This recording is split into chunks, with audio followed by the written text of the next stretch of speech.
A poeira vermelha, fina como talco, erguia-se em nuvens preguiçosas, demorando a assentar sob o sol inclemente do meio-dia. Ela era uma velha conhecida daquela estrada de terra batida, uma testemunha silenciosa de gerações que por ali passaram, a pé, a cavalo, em carroças rangentes. Mas o que subia agora era diferente. Era uma poeira arrogante, expulsa do chão, não pelo caminhar humilde do trabalho, mas pela passagem apressada de 3 carros pretos, de vidros escuros, cujo brilho, ofuscante, parecia uma ofensa à paisagem rústica. Os veículos avançavam em fila, como predadores invadindo um território pacífico, e pararam em uníssono diante de uma porteira de madeira envelhecida. O silêncio que se seguiu à morte dos motores foi mais ruidoso que o próprio barulho. O canto de uma cigarra, a brisa suave nos galhos das mangueiras, tudo parecia ter prendido a respiração, aguardando. De dentro do carro do meio, um homem observava a pequena casa caiada de branco, com sua varanda simples e um banco de madeira. Para ele, aquilo não era um lar, era um obstáculo. Um anacronismo teimoso no meio do que ele já visualizava como um empreendimento de luxo, com piscinas de borda infinita e campos de golfe. Aquele pedaço de terra, para o político Valdemar, era um mapa do futuro, e o velho fazendeiro que ali vivia era apenas uma rasura a ser apagada. Ele ajeitou a gravata de seda, ensaiou um sorriso que não alcançava os olhos e preparou-se para descer. Acreditava, com a fé inabalável dos poderosos, que tudo, absolutamente tudo, tinha um preço, e ele estava ali para pagar o mais baixo possível. Do alto da varanda, sentado em sua cadeira de balanço de vime, seu Antônio observava a chegada sem se mover. Aos 78 anos, seu corpo já não tinha a agilidade da juventude, mas seus olhos, de um azul desbotado pelo tempo e pelo sol, mantinham uma clareza que enxergava muito além das aparências. Ele viu os carros, viu os ternos bem cortados e os sapatos que jamais haviam pisado em terra de verdade. Ele sentiu o cheiro de poder e de ganância que emanava daquela comitiva, um odor estranho que não se misturava com o aroma familiar de terra e de mato. Suas mãos, grossas e marcadas por décadas de arado, repousavam em seu colo. Eram mãos que conheciam cada sulco daquela terra, que haviam plantado as sementes, colhido os frutos e enterrado ali a sua amada Helena. Aquela fazenda não era uma propriedade, era a extensão de sua própria vida, o álbum de suas memórias mais preciosas. Cada árvore tinha uma história, cada pedra do riacho era uma lembrança. Vender aquele lugar seria como vender a si mesmo, pedaço por pedaço, até que nada mais restasse. Ele não se levantou. Apenas esperou, com a paciência de quem sabe que certas tempestades, por mais barulhentas que sejam, são passageiras. O lugar respirava uma paz antiga. A casa, construída por seu avô, tinha paredes grossas de adobe que mantinham o frescor mesmo nos dias mais quentes. Um pé de manga frondoso, plantado no dia em que se casou com Helena, oferecia uma sombra generosa e seus galhos pareciam abraçar o telhado de barro. Ali perto, um pequeno riacho de águas límpidas serpenteava, o mesmo onde seus filhos aprenderam a nadar. A terra era fértil, um tapete verde e marrom que se estendia até onde a vista alcançava, pontilhado por algumas cabeças de gado e uma pequena roça de milho e feijão. Não havia luxo, mas havia abundância, havia dignidade.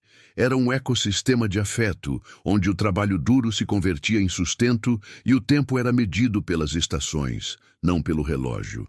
Era esse o mundo que Valdemar e seus homens agora violavam com sua presença. Eles caminhavam com cuidado, desviando de pequenas poças e do chão irregular, como se o próprio solo pudesse contaminá-los. Para eles, a beleza do lugar era invisível.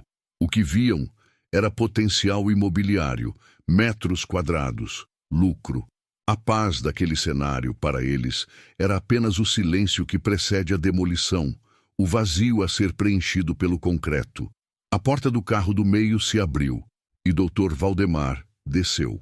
Era um homem de meia idade, com o corpo bem cuidado de quem frequenta academias e o rosto bronzeado de quem passa os fins de semana em iates. Atrás dele saíram dois homens mais jovens, um com uma pasta de couro e outro com o que parecia ser um equipamento de agrimensura. Valdemar caminhou até a porteira e, sem pedir licença, abriu o trinco. Seu passo era firme, o passo de quem está acostumado a entrar em qualquer lugar sem ser convidado. Ele parou a poucos metros da varanda, o sol batendo em seu rosto, forçando-o a semicerrar os olhos. "Bom dia", disse ele, com uma voz impostada que tentava soar amigável, mas transbordava condescendência. "Procuro pelo senhor Antônio dos Santos." Seu Antônio apenas inclinou a cabeça sem mover o resto do corpo. "Sou eu", respondeu a voz calma, mas com a solidez de uma rocha. O político abriu um sorriso largo e ensaiado. "Excelente. Meu nome é Valdemar e venho trazer uma proposta que vai mudar a sua vida." Ele fez um gesto para o homem com a pasta, que se adiantou e a abriu, revelando um calhamaço de papéis. O contraste entre os dois homens era gritante. De um lado, Valdemar, em seu terno de linho impecável, exalando um perfume caro que o vento logo dissipava. Seus gestos eram amplos, teatrais, estudados para impressionar e intimidar. Ele falava de progresso, desenvolvimento, uma oportunidade única. Suas palavras eram lisas, polidas, mas vazias de qualquer sentimento genuíno. Do outro lado, seu Antônio, com sua camisa de algodão simples, os pés descalços no chão de cimento queimado da varanda, o rosto um mapa de rugas que contavam a história de uma vida inteira sob aquele céu. Ele não dizia nada, apenas ouvia, seus olhos fixos no político. Sua quietude era desconcertante. Valdemar esperava protestos, talvez um pedido de mais dinheiro, a negociação típica de gente simples que ele acreditava conhecer tão bem. Mas o silêncio do velho era diferente. Não era um silêncio de submissão ou de ignorância. Era um silêncio de avaliação, profundo e pesado, que começava a incomodar o político. A cada palavra de Valdemar sobre o futuro resort e os benefícios para a região, a expressão de seu Antônio permanecia a mesma, uma serenidade que o homem rico não conseguia decifrar, e aquilo o irritava profundamente. A alguns metros dali, na propriedade vizinha, Pedro, um jovem agricultor que crescera ouvindo as histórias de seu Antônio, observava a cena por entre as frestas de seu próprio cercado. Seu coração se encheu de uma raiva impotente. Ele conhecia a fama de Valdemar, um homem que aparecia com promessas, mas deixava um rastro de contratos duvidosos e pequenos proprietários desamparados. Sabia que aqueles homens de preto não estavam ali para conversar, mas para tomar. Pedro via em seu Antônio um pilar da comunidade, um guardião de uma sabedoria que não se aprendia nos livros. Vê-lo sendo abordado daquela maneira, em sua própria casa, por abutres de terno e gravata, era como assistir a uma profanação. Ele pensou em intervir, em gritar, em chamar outros vizinhos, mas o que poderiam fazer contra um homem que tinha a lei e o dinheiro no bolso? A impotência era um nó em sua garganta. Ele só podia assistir, torcendo para que a rocha que era o velho fazendeiro não se quebrasse sob a pressão daquela maré de cobiça. A paciência de Valdemar estava se esgotando. O silêncio do velho não era o que ele planejara. Ele precisava de uma reação para poder contra-atacar. "Escute, meu amigo", disse ele, mudando o tom para uma falsa intimidade. "Eu sei que o senhor tem apego por isso aqui, mas o tempo passa, o mundo muda. Essa terra pode lhe dar uma velhice tranquila, sem preocupações, uma casa na cidade, dinheiro no banco." Ele tirou um cheque do bolso do paletó, já preenchido. "Estou oferecendo um valor justo. Mais do que justo, na verdade. É pegar ou largar. A prefeitura já aprovou o projeto de rezoneamento da área.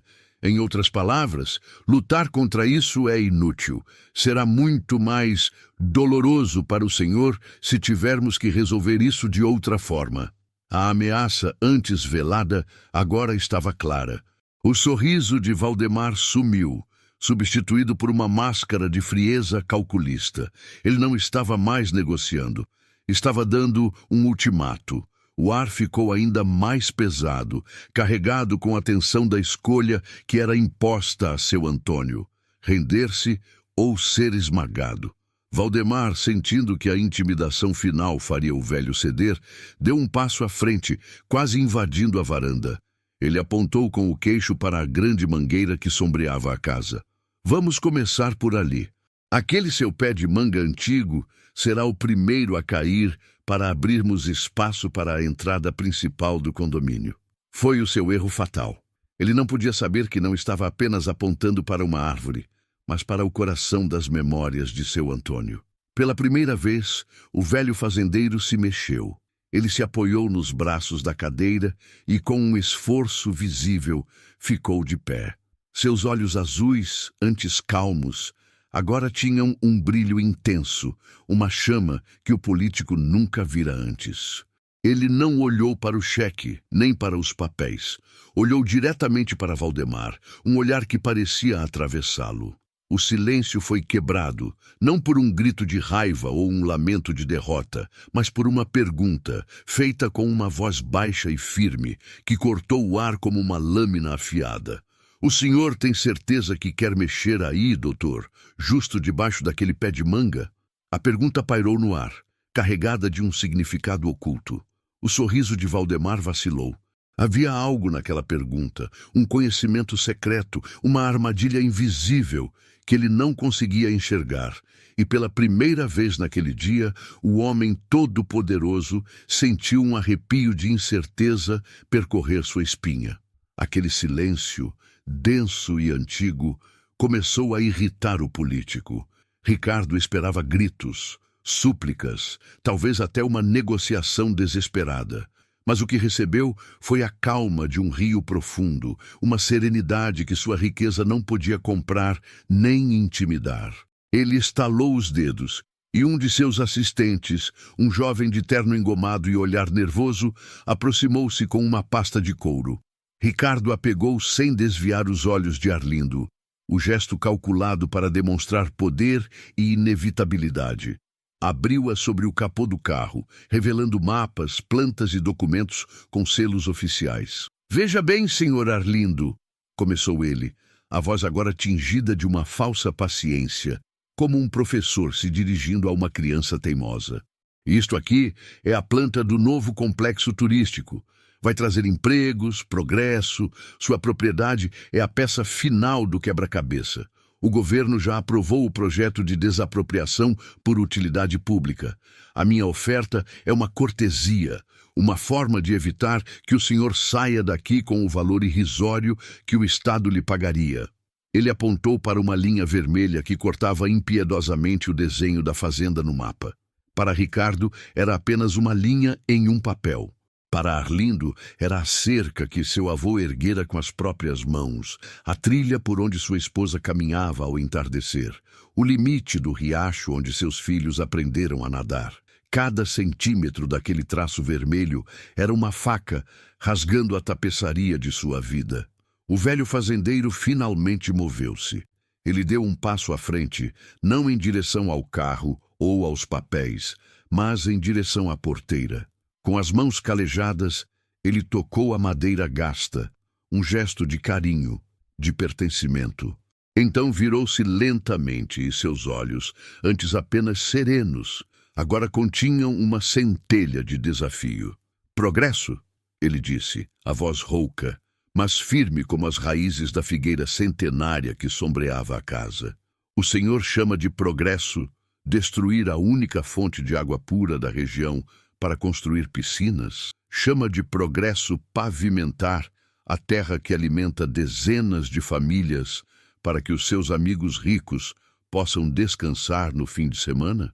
A pergunta pairou no ar, desarmando a lógica fria de Ricardo com uma verdade simples e irrefutável. O político sentiu uma pontada de fúria. Aquele velho não estava apenas recusando sua oferta, estava julgando-o, questionando a própria natureza de seu sucesso. A resposta de Arlindo, carregada de uma sabedoria que o dinheiro não compra, espalhou-se pela pequena comunidade rural com a velocidade de um vento de outono. O motorista de Ricardo, que ouvira tudo em silêncio, comentou o ocorrido com um primo que trabalhava no armazém da cidade. Em poucas horas, a história do confronto na porteira da fazenda dos Ferreiras era o único assunto. O nome de Ricardo Montenegro, até então associado a promessas de campanha e colunas sociais, agora estava ligado à imagem de um predador tentando encurralar um dos mais respeitados moradores da região. Naquela mesma tarde, Clara, a filha de Arlindo, recebeu um telefonema de Dona Lúcia, a vizinha mais próxima. Clara era advogada e vivia na capital, a 2 horas de distância, mas seu coração nunca havia deixado as terras da família. A voz de Dona Lúcia era um misto de preocupação e indignação. Seu pai está enfrentando aquele homem sozinho, Clara. Ele é teimoso como uma mula, você sabe. Diz que a terra se defende sozinha, mas eu tenho medo.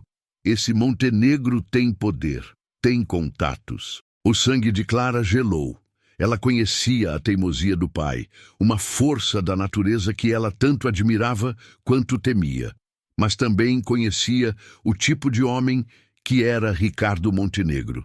Havia lidado com figuras como ele nos tribunais. Homens que viam a lei não como um instrumento de justiça, mas como um manual de brechas a serem exploradas. Estou a caminho, Dona Lúcia. Diga ao meu pai para não assinar nada, para não falar mais com eles até eu chegar. Por favor.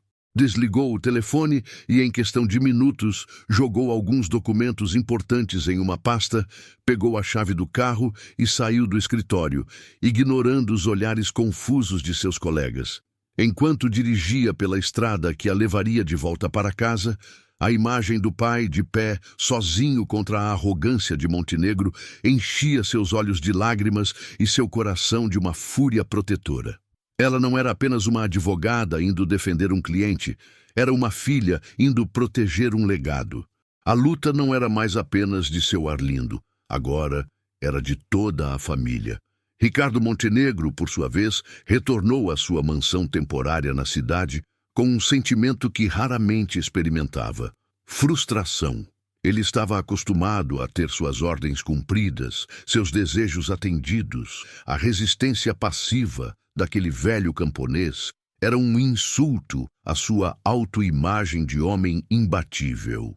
Sentado em uma poltrona de couro italiano, com um copo de uísque caro na mão, ele repassava a cena em sua mente. O olhar calmo de Arlindo, a forma como ele tocava a porteira, a pergunta afiada sobre o progresso. Aquilo o desestabilizara. Por um instante, ele se sentiu como o garoto pobre que fora um dia, olhando com inveja para as grandes propriedades, prometendo a si mesmo que um dia teria tudo aquilo. E agora tinha. Tinha poder, dinheiro, influência. Porque então a simples dignidade de um velho fazendeiro o fazia se sentir tão pequeno? Ele sacudiu a cabeça, afastando o pensamento incômodo. Era fraqueza, sentimentalismo barato. Ele vai ceder, disse para si mesmo em voz alta, como se para se convencer. Todo homem tem um preço ou um ponto fraco. Seu assistente entrou na sala, hesitante. Senhor Montenegro, as notícias do incidente estão se espalhando. O blogueiro local já postou uma nota. A narrativa não é favorável ao senhor. Ricardo cerrou o punho, o copo de cristal rangendo sob a pressão. Aquele velho idiota não estava apenas resistindo, estava de alguma forma vencendo a batalha da opinião pública sem nem mesmo tentar. O dilema de Ricardo não era moral, mas estratégico. Usar a força bruta da lei poderia gerar uma publicidade negativa que mancharia seus planos futuros. A desapropriação era legal, mas a imagem de um político rico esmagando um pobre fazendeiro era um desastre de relações públicas. Ele precisava quebrar o velho, mas precisava fazê-lo de uma forma que o fizesse parecer o vilão da história, não a vítima. Precisava encontrar o ponto fraco de Arlindo Ferreira, e estava disposto a usar todos os seus recursos para descobri-lo. A chegada de Clara à fazenda foi como a chegada de uma cavalaria. Seu carro mal parou na poeira e ela já estava do lado de fora, abraçando o pai com uma força que misturava alívio e repreensão. "Pai, o senhor está bem?" O que aquele homem lhe disse? Arlindo, que passara a tarde consertando uma cerca com a mesma tranquilidade de sempre, apenas sorriu para a filha. Disse o que eles sempre dizem, minha filha. Falam de dinheiro, mas o que eles querem levar é a nossa alma. Sentaram-se na varanda, sob a luz alaranjada do fim de tarde, e pela primeira vez o conflito se tornou palpável dentro da própria família. Clara, com sua mente pragmática de advogada, começou a traçar estratégias. Podemos entrar com um recurso, alegar valor histórico e ambiental para a propriedade. A nascente do Rio Verde é aqui. Isso nos dá uma base forte. Podemos mobilizar a imprensa, criar um abaixo-assinado online. Arlindo ouvia em silêncio, balançando-se suavemente na cadeira de vime. Quando Clara terminou, ele pigarreou. Isso é a sua luta, com papéis e palavras difíceis. A minha luta é aqui, com os pés no chão. Esta terra me conhece, Clara.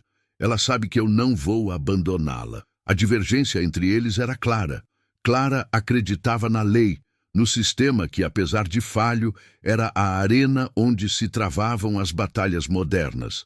Arlindo confiava em algo mais antigo, uma conexão com a terra que transcendia a lógica dos documentos e dos tribunais.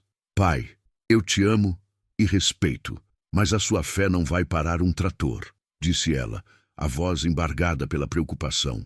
Eles vão usar a lei contra o Senhor. Precisamos usar a lei a nosso favor. A tensão entre o amor e o medo, entre a tradição e a modernidade, instalou-se entre eles. Naquela noite, a comunidade se dividiu. Alguns vizinhos, temendo retaliações ou seduzidos pela promessa de empregos no resort, evitaram olhar para os Ferreiras. Outros, no entanto, começaram a se organizar. Um pequeno grupo se reuniu no armazém, discutindo o que poderiam fazer. A briga de seu Arlindo havia se tornado a briga de todos que viam naquela fazenda um símbolo de sua própria identidade. Nos dias que se seguiram, a pressão de Ricardo Montenegro aumentou de forma sistemática e fria. Primeiro, chegou uma notificação oficial, um documento de linguagem rebuscada e ameaçadora que estipulava um prazo de 30 dias para a desocupação voluntária da propriedade. Clara leu o documento com o estômago revirado, identificando cada armadilha jurídica, cada termo velado. Em seguida, topógrafos apareceram nos limites da fazenda, acompanhados por seguranças particulares de uma empresa ligada a Montenegro. Não cruzaram a cerca, mas sua presença era uma provocação, uma forma de marcar território e intimidar. Arlindo os observava de longe, sentado na varanda, sem demonstrar qualquer emoção, o que só enfurecia ainda mais os homens de Ricardo. O passo seguinte foi mais sujo. Boatos começaram a circular na cidade. Diziam que Arlindo estava com dívidas, que a fazenda era improdutiva, que ele era apenas um velho teimoso impedindo o progresso da cidade inteira. Ricardo usava sua influência na mídia local para plantar essas mentiras, tentando isolar o fazendeiro e minar o apoio da comunidade. Clara trabalhava dia e noite em seu escritório improvisado na mesa da cozinha, contatando ONGs ambientais, jornalistas independentes e colegas advogados especializados em direito agrário. A cada nova manobra de Montenegro, ela respondia com uma petição, um artigo, uma denúncia. A fazenda se tornou o epicentro de uma guerra silenciosa. A tensão era quase física. O ar parecia mais pesado, os dias mais longos. O som de qualquer carro se aproximando pela estrada de terra era motivo de alerta. Uma noite, enquanto Arlindo caminhava pela plantação de milho sob a luz da lua, encontrou várias estacas com marcações vermelhas fincadas no meio de sua lavoura. Haviam entrado em sua propriedade durante a noite. Não era mais uma ameaça distante, era uma invasão. Ele arrancou a primeira estaca do chão com uma força que surpreenderia qualquer um que o visse e a quebrou no joelho. Aquele foi o seu primeiro e único gesto de raiva visível. Naquela mesma noite, após o incidente das estacas, Arlindo não conseguiu dormir. Sentou-se na velha cadeira de balanço na varanda, o mesmo lugar onde seu pai e seu avô se sentaram antes dele para observar as estrelas e sentir o pulso da terra. A viola, que não tocava há anos, estava encostada na parede. Ele a pegou, sentindo a madeira lisa e familiar em suas mãos. Não tocou nenhuma música, apenas dedilhou algumas notas soltas, melancólicas, que se perderam na vastidão da noite. Clara, que também estava sem sono, ouviu os sons e foi até a varanda. Sentou-se nos degraus, aos pés do pai, sem dizer uma palavra. O silêncio entre eles não era de discordância, mas de uma profunda e compartilhada angústia. Depois de um longo tempo, Arlindo finalmente falou, a voz baixa, quase um sussurro. Sua avó, ela amava esta vista, disse ele, olhando para o vale adormecido. Dizia que aqui era o lugar onde o céu tocava a terra. Quando ela ficou doente, a última coisa que me pediu foi para que eu nunca deixasse que as luzes da cidade chegassem até esta varanda, que eu preservasse a escuridão, para que as estrelas sempre tivessem um lugar para brilhar. Era a primeira vez que ele falava da avó de Clara, sua amada esposa, desde que ela se fora. Clara sentiu um nó na garganta. Agora ela entendia. Não se tratava apenas de terra, de leis ou de orgulho. Tratava-se de uma promessa de amor que se enraizara naquele chão.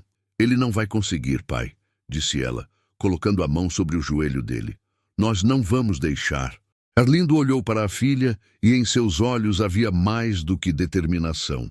Havia uma paz que vinha da certeza de seu propósito. Eu sei que não vamos, ele respondeu. Naquela conversa silenciosa na varanda, pai e filha selaram um pacto. A luta de Arlindo, baseada na memória e no amor, e a luta de Clara, baseada na lei e na razão, haviam se tornado uma só. Elas eram as duas faces da mesma resistência, a raiz profunda e o galho forte da mesma árvore. A manhã do dia da execução do prazo chegou fria e cinzenta, como se o céu estivesse de luto. Ricardo Montenegro, confiante em sua vitória, chegou com 2 viaturas da polícia e um oficial de justiça. Ele queria uma plateia. Queria que todos vissem o velho fazendeiro ser derrotado, sua teimosia finalmente quebrada. Mas a cena que encontrou foi diferente do que imaginava. Na frente da porteira, de braços dados, formando uma corrente humana, estavam dezenas de pessoas. Eram os vizinhos que haviam decidido lutar, membros de cooperativas agrícolas da região, ativistas ambientais que Clara havia contatado, e até mesmo o padre da pequena paróquia. Em silêncio, eles formavam uma barreira impenetrável. Arlindo e Clara estavam no centro em frente à porteira. Arlindo segurava seu chapéu nas mãos, em sinal de respeito, mas seu queixo estava erguido. Ricardo desceu do carro, o rosto uma máscara de fúria contida. Isso é invasão de propriedade e obstrução da justiça, bradou para o oficial. Mandem prender todos eles. O oficial, um homem local que conhecia seu Arlindo desde criança, hesitou. Ele olhou para a multidão silenciosa e para o velho fazendeiro, cuja dignidade parecia maior que qualquer ordem judicial. Foi nesse momento que Clara deu um passo à frente. Em suas mãos não havia uma arma, mas um único pedaço de papel amarelado pelo tempo. Senhor Montenegro, disse ela, com a voz clara e firme que ecoou no silêncio tenso. Antes que o senhor cometa um erro ainda maior, talvez queira dar uma olhada nisto. Ela estendeu o documento. Ricardo o pegou com desdém, esperando ser mais um recurso legal inútil. Mas, ao começar a ler, sua expressão mudou. A arrogância se desfez, substituída por uma palidez chocante. O papel era uma cópia do registro de batismo de seu próprio avô, Horácio Montenegro. E no campo reservado à naturalidade estava escrito com uma caligrafia antiga e floreada: nascido e criado na fazenda Água Clara, filho de caseiros da família Ferreira. O mundo de Ricardo Montenegro desabou em questão de segundos. Aquele papel em suas mãos não era apenas um documento, era um espelho que refletia a história que ele havia passado a vida inteira tentando apagar. A história de sua origem humilde, de um avô que trabalhava na mesma terra que ele, agora tentava tomar a força. Seus antepassados não eram conquistadores, eram servos, e a família que ele tentava destruir era a mesma que havia dado abrigo e sustento à sua. O oficial de justiça, os policiais, seus próprios assistentes, todos viram a cor sumir de seu rosto. A multidão, sem entender o conteúdo do papel, percebeu a mudança sísmica no poder. O silêncio foi quebrado por seu Arlindo, que se aproximou lentamente. Ele não olhou para Ricardo com triunfo, mas com uma espécie de compaixão triste. Seu avô, Horácio, disse Arlindo a voz calma, era um bom homem. Meu pai sempre dizia que ele tinha as mãos mais talentosas para cuidar dos cavalos. Ele partiu daqui para tentar a vida na cidade, sonhando em dar um futuro melhor para os filhos. Cada palavra era um golpe no orgulho de Ricardo. Ele havia construído sua identidade sobre a negação de seu passado. E agora, aquele velho fazendeiro o estava expondo, não com acusação, mas com memória. A ironia era esmagadora. O progresso que ele queria trazer significava apagar o último vestígio físico da história de sua própria família. A fazenda não era apenas a herança de Arlindo. De uma forma tortuosa, era também a sua. O arrependimento que o atingiu não foi o de um homem bom, que percebe um erro moral. Foi o arrependimento gélido e amargo de um estrategista que cai na própria armadilha. O de um homem vaidoso, cuja fachada acabara de ser publicamente demolida. Ele estava paralisado, o documento tremendo em sua mão, o som das palavras de Arlindo ecoando em sua mente. Ele havia perdido. Não nos tribunais, não pela força, mas pela verdade. E o fez em poucos minutos, diante de todos. Bloco 1.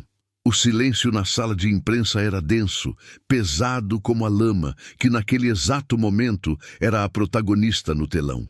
Ricardo Montenegro, o político de sorriso impecável e terno cortado sob medida, sentia o ar se solidificar em seus pulmões. O zumbido baixo do projetor era o único som que ousava preencher o vácuo.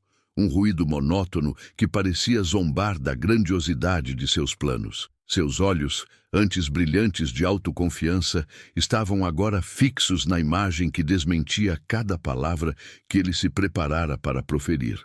Ali, em alta definição, para que todos vissem, não estava a maquete digital do seu eco-resort de luxo, mas sim a imagem crua e impiedosa de seus tratores e escavadeiras, monstros de metal amarelo, afundados até a metade em um pântano traiçoeiro e oculto. A terra que ele havia julgado como seca, inútil e pronta para ser dominada, revelava sua verdadeira natureza. Um ecossistema pulsante, um pantanal protegido que guardava as águas da região. Ao lado da cena do desastre mecânico, a figura serena de Samuel, o velho fazendeiro, se destacava. Ele não sorria, não gesticulava. Apenas estava ali, ao lado de um homem com um colete da fiscalização ambiental, cujo bloco de anotações parecia mais poderoso que qualquer ordem judicial que Ricardo pudesse ter comprado. O contraste era devastador. De um lado, a arrogância tecnológica engolida pela natureza. Do outro, a sabedoria silenciosa de quem conhecia cada segredo daquele chão. O clique de uma câmera fotográfica foi o estalo que quebrou o feitiço, e foi como se uma represa de caos se rompesse. Aquele foi o primeiro minuto do seu arrependimento, um minuto que se estenderia por uma eternidade.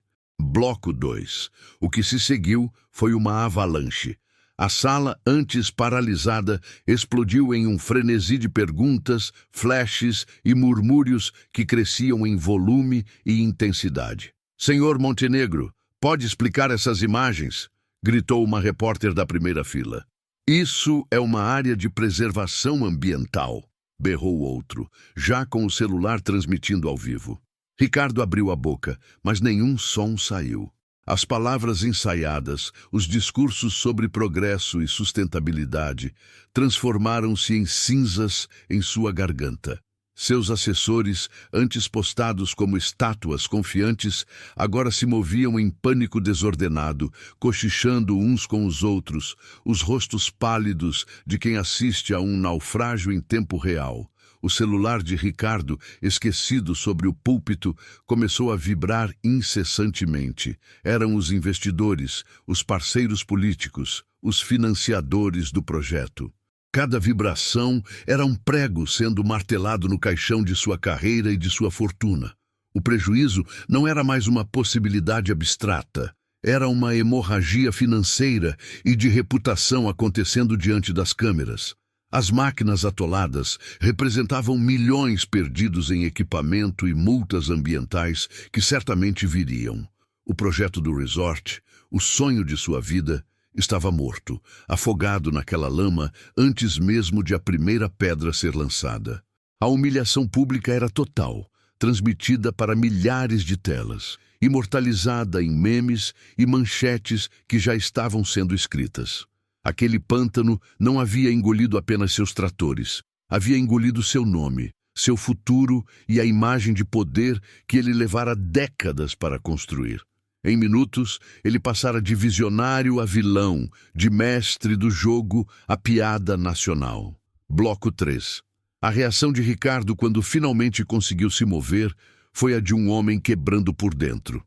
Ele recuou do púlpito, um passo, depois outro, como se o próprio palco o queimasse. Seus olhos não viam mais os jornalistas. Viam apenas o rosto calmo de Samuel no telão. Não havia ódio naquele rosto, nem triunfo. Havia algo pior, uma dignidade inabalável. A tranquilidade de quem nunca esteve em uma batalha, mas apenas defendendo o que era seu, por direito natural. Esse reconhecimento silencioso foi mais doloroso para Ricardo do que qualquer grito de acusação. Para Samuel, que assistia à repercussão de longe, através de um pequeno rádio na varanda de sua casa, o sentimento não era de vitória, mas de alívio. Um alívio profundo, que relaxava os músculos tensos de meses de angústia. Ele não se regozijava com a queda de Ricardo. Ele apenas sentia a paz da terra que respondia, que se protegia, que confirmava o que ele sempre soube. Sua luta não era contra um homem, mas pela memória de seus antepassados, pelo ciclo das águas, pelo canto dos pássaros que dependiam daquele brejo para viver. A verdadeira vitória para ele não estava na humilhação de seu adversário, mas na respiração tranquila da natureza que ele podia ouvir ao seu redor, agora segura. Bloco 4.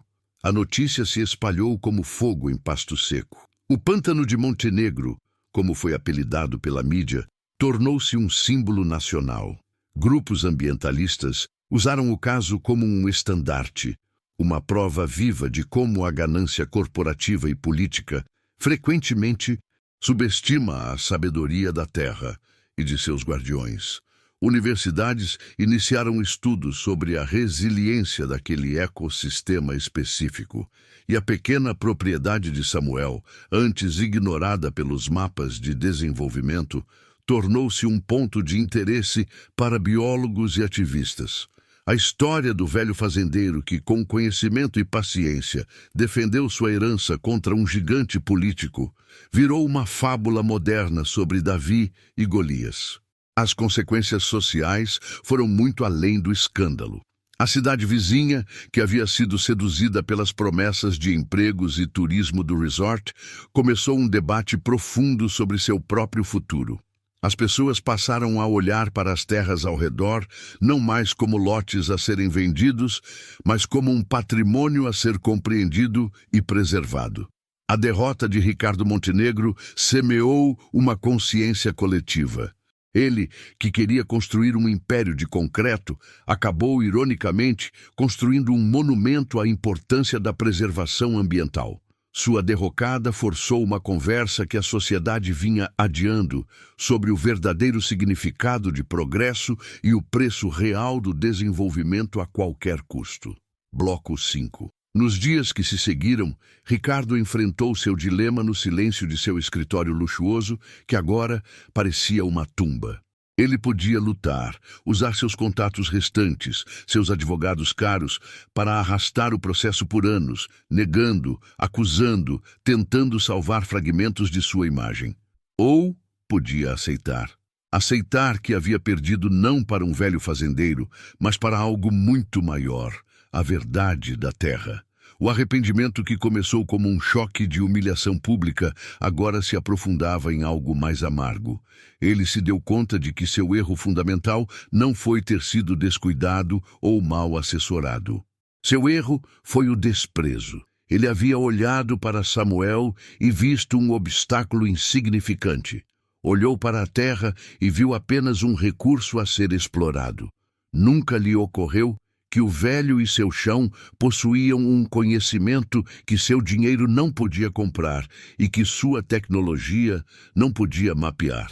Essa percepção era o cerne de seu tormento. A derrota não era apenas financeira ou política. Era uma derrota existencial. Ele, o homem que acreditava poder moldar o mundo à sua vontade, havia sido derrotado pela simples e teimosa existência de um pântano e pela memória de um homem que vivia em harmonia com ele. Bloco 6. Semanas depois, a poeira começou a baixar, deixando marcas indeléveis.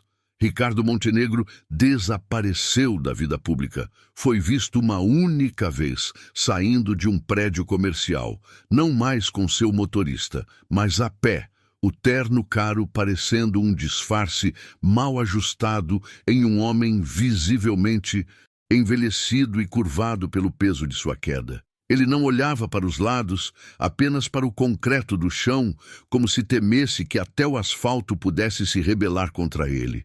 Enquanto isso, na fazenda de Samuel, a vida retomava seu ritmo.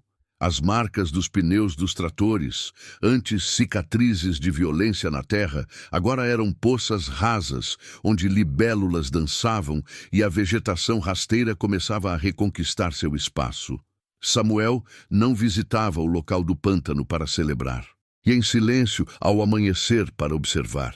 Em uma de suas caminhadas, notou uma pequena flor silvestre, de um roxo vibrante, brotando exatamente no meio da trilha, deixada por uma das esteiras da escavadeira. Ele se agachou, não para colhê-la, mas apenas para observá-la, um pequeno e teimoso símbolo de vida e resiliência. Aquele gesto, aquele momento de contemplação silenciosa, era toda a celebração de que ele precisava. A flor não era um troféu, mas uma promessa. A terra se cura, a vida continua. Bloco 7. A verdade final, que a imprensa nunca descobriu por completo, era a simplicidade e a profundidade do conhecimento de Samuel. Aquele pântano não era um acidente geográfico, era o que sua família chamava por gerações de o coração da terra. Seu avô lhe mostrara o local quando menino, explicando que era ali que a fazenda guardava a água para sobreviver às secas mais severas. Era um pulmão úmido, um reservatório natural sagrado. Samuel sabia que qualquer peso excessivo sobre aquele solo específico o faria ceder. Ele não precisou armar uma armadilha. Ele apenas deixou que a ganância de Ricardo o guiasse para o abraço inevitável da natureza. O político, com seus topógrafos e engenheiros, havia lido mapas e plantas, mas Samuel havia lido a terra, suas veias de água, sua respiração. A revelação mais impactante não era sobre a existência do pântano, mas sobre a colisão de dois mundos, Um que vê o mundo como um conjunto de ativos a serem monetizados e outro que o vê como uma teia de vida e memória. Ricardo não tentou tomar apenas um pedaço de terra. Ele tentou apagar uma história, profanar um santuário familiar. E foi essa história, essa memória contida na lama, que se recusou a ser apagada e, no fim, o devorou. Bloco 8. E assim, a narrativa se encerra não com o barulho de uma batalha vencida, mas com o sussurro do vento passando pelos juncos do pântano. O sol se põe no horizonte, pintando o céu com os mesmos tons de laranja e roxo daquela pequena flor silvestre. Ricardo Montenegro, em sua solidão autoimposta, talvez olhe para a cidade pela janela de seu apartamento reduzido e veja apenas edifícios, símbolos de um poder que ele não possui mais. Seu arrependimento, nascido em minutos de pânico, amadureceu em uma compreensão vazia. Ele havia trocado a chance de ter um legado pela ambição de um projeto. Do outro lado do vale, Samuel está sentado em sua varanda de madeira gasta, uma xícara de café nas mãos enrugadas. Ele não olha para o pântano, mas para um retrato desbotado de seus pais e avós, pendurado na parede. Ele entende que a verdadeira riqueza nunca esteve no título de propriedade, mas na continuidade, na sabedoria, passada de mão em mão. A terra não lhe pertencia, ele pertencia à terra. O político rico tentou tomar o que não podia ser possuído e, em sua tentativa, perdeu tudo o que valorizava. O velho fazendeiro, ao não possuir nada além de sua história, manteve tudo o que importava. Naquele crepúsculo silencioso, o pântano respira, a vida floresce, e a justiça, às vezes, não vem da lei dos homens, mas da lei imutável e paciente da própria terra.